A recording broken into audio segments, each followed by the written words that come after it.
Well, I'll tell you one of the earliest memories I have of my wife because it kind of tells you what she's like. So she lived across the street from me in this little town that we grew up in called Fairview, Alberta. And I think I fell in love with her the moment that I saw her. And although I don't think the feeling was necessarily mutual. And so I was about like 7, I think, something like that. So I've known her for like 48 years. And here's one memory, because there are two memories I'll tell you. So one of them was when I was in grade 5, I got glasses. And I was pretty proud of these glasses. They were horn rimmed glasses, and I was pretty proud of them. And I went out and she came out onto the street and she looked at my glasses. I said, "What do you think of those?" And she says, "I think you look really funny in those." And then she pointed at me and ran into her house. And it was like 20 years later that she finally told me that she had always wanted to have glasses and she was jealous about it. But, she decided she'd give me a good teasing and a good poke. And so that, and then we used to play croquet together.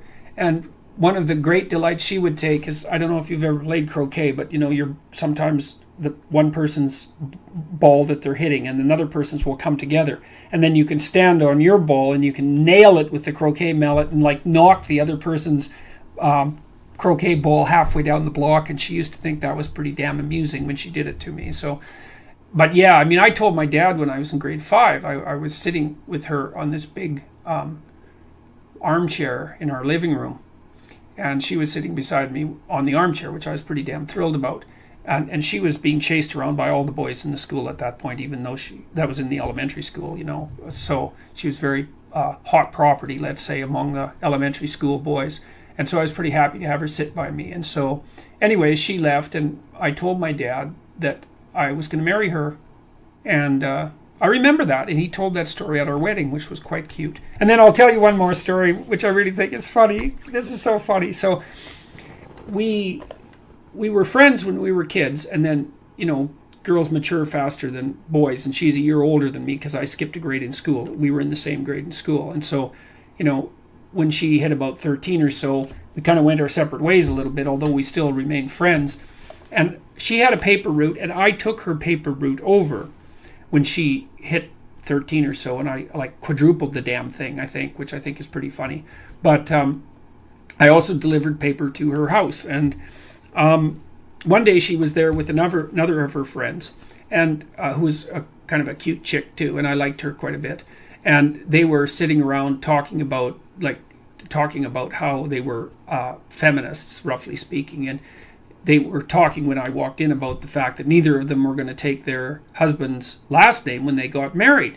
And Tammy, my wife, I think, said to her friend, "Well, that really means I'm going to have to find some wimp and marry him." And she turned around and looked at me and smiled evilly and said, "Hey, Jordan, do you want to get married?" And of course, I'd heard the whole conversation. And, she knew I liked her, obviously. And so that was a nice little comical dig. She has a very vicious sense of humor. And, I kind of laughed. And I thought, ha, ha, ha, okay, yeah, okay, so fine. So then, I was like 28. And she had come to see me in Montreal. And we were talking about getting married. And she said, we were talking about what that would mean. And then we started talking about what the name would be. And I said, "Hey, I've got a story for you. Remember when you were 13 and I was delivering papers to your house?" And because I suggested that she take my last name, and she wasn't so sure about that. And I said, "Well, you remember that little story, that little episode that we had when you were 13 and I came over to your house and you told me that you weren't going to take your husband's name and that you're going to have to marry some wimp?" Said, "Okay, well, here I am, but, if we're going to get married, you're going to take my name." And that's the end of that argument.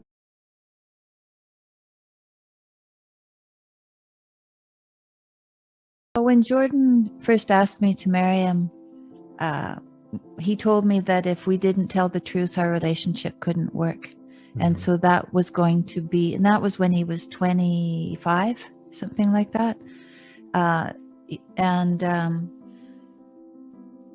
So that was the first thing, that we were to tell the truth. And I hadn't really understood what that meant. I first took that to mean my truth in my relationships, what I'm, where my goals are, to make sure that was all truthful. So that was the first. So honesty was paramount. And he still talks about that as being very, very important. And so that is what got us started and really took us through. The other thing was that we didn't, if there was a problem, we didn't just let it go. It might have taken 3 days in the beginning to uncover what was happening, because we both were pretty strong-headed and probably didn't really want to admit that we had done anything to cause the trouble. So in the early days, but we didn't give up on it. He was very good at, even though he doesn't like conflict, he's a very soft-hearted, very compassionate person, as you can tell through his public image. He's a very compassionate person. But he would, and knowing that this would be uncomfortable, he would still insist that we talk about it until we understood it. And that was really good. We got through a lot of trouble by perseverance. And you know, at the end of every mystery in the rosary, you pretty much pray for perseverance. It's all about trying again and getting up and trying again and getting up and trying again, no matter what. We enjoyed each other's company when we were kids. I thought he was smart back then. He was fascinating to be around. He had different ways of looking at things and dissecting problems. And, you know, when we were really little, we played with a chemistry set. You know, we liked that, and he really liked that, and I got to be a part of that. He taught me how to play chess when I was a little kid. That was really great. And I was 5 years younger than my siblings, so I didn't really grow up with my family. I grew up with my friends, and he was one of the friends that I grew up with.